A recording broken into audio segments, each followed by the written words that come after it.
العالمي، صديق زلاتان، ملهم الاجيال، صاحب اشهر لقطه في افريقيا، احمد حسام ميدو.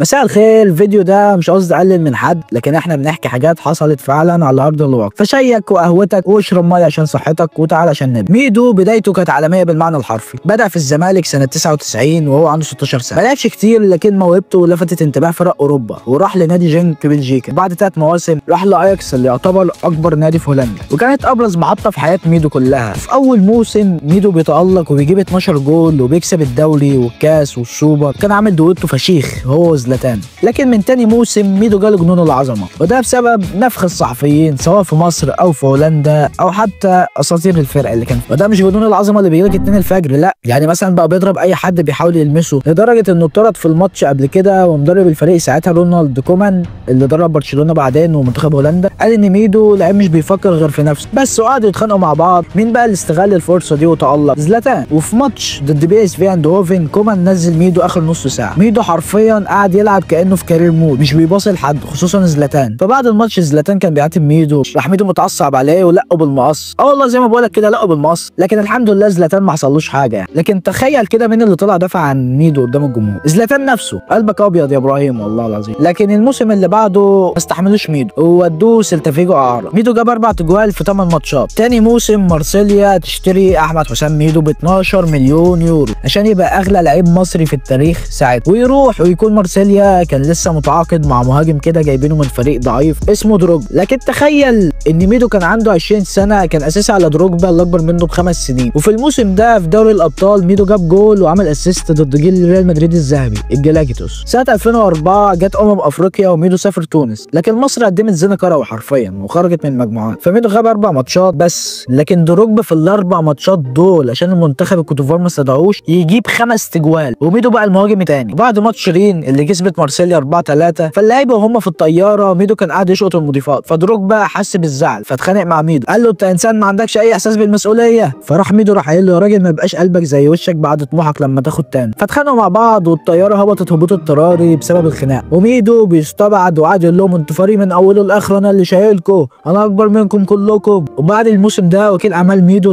اللي هو رايولا قال له انت رايح اليوفنتوس، ابسط يا عم. واللي ما يعرفش رايولا ده راجل كلب فلوس غني شبه مستر سلطع عجل ناقص، معلش انا اسف انفعلت شويه. المهم رايولا ده ابن. بعد ما ميدو خلاص كان راح يمضي اليوفنتوس رايولا قال له بقول لك ايه، فكك مدرب اليوفي عايز زلاتان، روح انت روما. ورايولا كان وكيل الاتنين ساعتها، فميدو قال له اوكي، بس ميدو طبعا ما كانش تقريبا يعرف مين في روما. احب اقول لك كان في مركز ميدو كان في توت وكازانو وكورفيا ومانوتيلا. وفي نص الموسم مدرب الفريق بيمشي ويجي دلنيري اللي قال لهم مشي ميدو، مش عايزه مش محتاجه. ميدو طبعا قال لهم انتوا نادي تعبان، اخر بطوله خدتوها كانت في فيلم جلاديتور. ميدو بيستدعى المنتخب وكان في ماتش ودي ضد فريق اسمه الاعلاميين في درجه ثانيه. ليه بصراحه مش عارف ايه اللي يخلي المنتخب يلعب مع فريق في درجه ثانيه. المهم كان في لاعب في نادي الاعلاميين ده اسمه مصطفى عبد الرحيم، ادى كوبري لميدو. فميدو طبعا عنده جنون عظمه زي ما قلت لك، وجنون العظمه خد ورا مصنع الكراسي المره دي، ودخل على مصطفى قطع له الرباط الصليب. ميدو كان داخل مصارعه حره يعني انت فاهم KO، ميدو دخل كده، وبسبب التدخل ده مصطفى اعتزل الكوره نهائي، فدي نقطه سوداء في حياه ميدو. ميدو السنه اللي بعدها راح توتنهام اللي مدربه ساعتها كان مارتن يول اللي ضرب الاهلي قبل كده، ومارتن يول كان طالب ميدو بالاسم. ميدو قال له ابويا والله العظيم ماي فازر، ويروح على سبيل الاعاره. لكن ميدو سبحان الله ما عملش مشاكل رغم انه ما كانش بيلعب اساسي اغلب الوقت. في موسم 2006 ميدو اخيرا ركز في الكوره، وفي 19 ماتش ساهم ب 11 جول. في 2006 افريقيا اتلعبت في مصر وتم استدعاء ميدو، وبتيجي اهم لقطه في حياه ميدو واللي بتبرز شخصيته بشكل كبير، واللي من ساعتها يعتبر ما لعبش مع المنتخب. ليه؟ طلعتني ليه؟ عملت ايه؟ انا قايد بمزاجي، اطلعك انزلك بمزاجي. بعد ما عرضته خلصت مارتن يول قال لهم انا عايز ماي صن، وفعلا توتنهام يتعاقدوا معاه، وميدو يقول له ماي فازر ماي فازر. ميدو بعد ما يروح يقول لهم دي فرقه تعبانه وهتشوفوني مع توتنهام السنه دي انا هعمل ايه. وميدو بعد 6 ماتشات طلع وقال تصريح ملوش اي 3 لازمه، قال كامبل اسهل مدافع لعبته ضد. كامبل ده شبه الصوره بتاعت الراجل ده لو شتم الجروب كله. كامبل ده اصلا كان قائد لتوتنهام وراح لغريمهم ارسنال، فميدو حب ياخد اللقطه ويكسب الجمهور بس قلبت ضده، لان الكلام ده ما بيكونش في انجلترا، الكلام ده عندنا في مصر.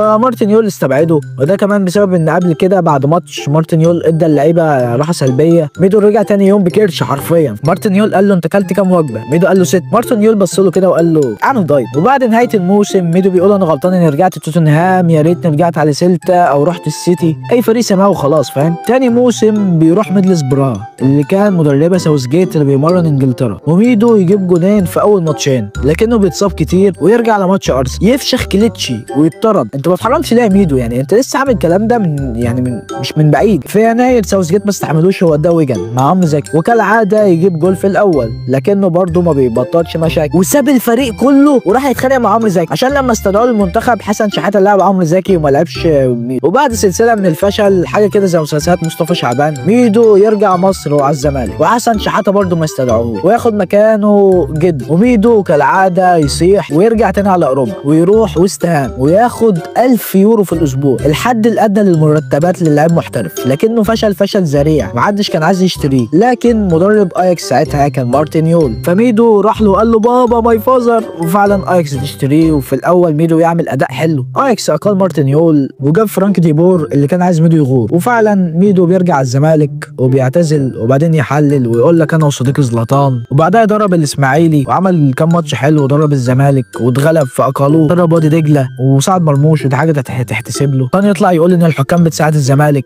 ويتخانق مع جمهور الاهلي وقال الحكام بيساعدوا الاهلي والحكام بيساعدوا الزمالك، وبعدها يفضل يطلع في بودكاست يقول لك حسام حسن كان بيشتم رجله وحسام حسن طلع كدبه وانه قد ايه كان جامد جدا وان الحافز اللي كان بيمشيه ان هو البنات. بعدها ميدو يعمل فورمه ويقول لك انا راجع العب تاني وهعلن على الفريق اللي هروحه بعد نهايه الموسم، لكن ما حصلش اي حاجه من دي ومسك اداري في الزمالك ضرش شويه تاني.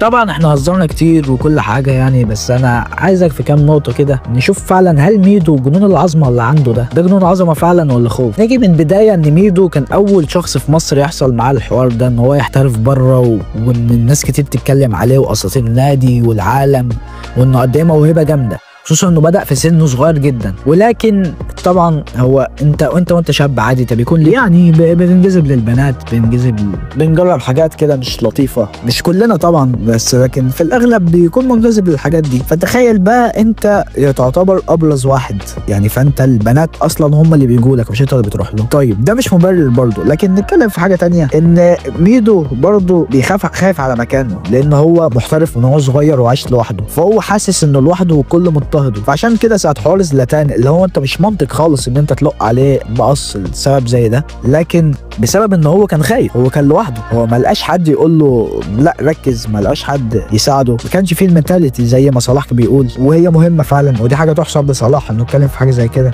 وعلى فكره الناس اللي بتتريق على ميدو ما بيقول مره انا وصديقي زلاتان يعني انه قالها كتير، زلاتان ذات نفسه كان بيتكلم على ميدو عادي يعني، فالموضوع مش يستحمل تريقه. انا قلتها كنوع من الافيه وبنضحك عادي، بس انت لو بصيت لجانب تاني هتلاقي ان ميدو ممكن يكون مظلوم. حتى في لقطه افريقيا ان هو حس بالظلم، يعني هو حس حتى ان هو مضطهد في بلده فهو مش عارف يروح فين، فاهم؟ فعشان كده هتلاقي انا عنده كتير، فدي برضو وجهه نظر تانية يعني. فكده الحاجات تكون خلصت، فارجوك ما توصلش للمرحله دي في حياتك، ولا يكون عندك جنون عظمه ولا حب التجربه ولا ان تكون الستات موتيفيشن في حياتك او الحافز ليك، وهتفشل في حياتك وهتخسر دنيا واخره. لو عجبك الفيديو ما تنساش تعمل لايك وسبسكرايب وبس كده. السلام عليكم.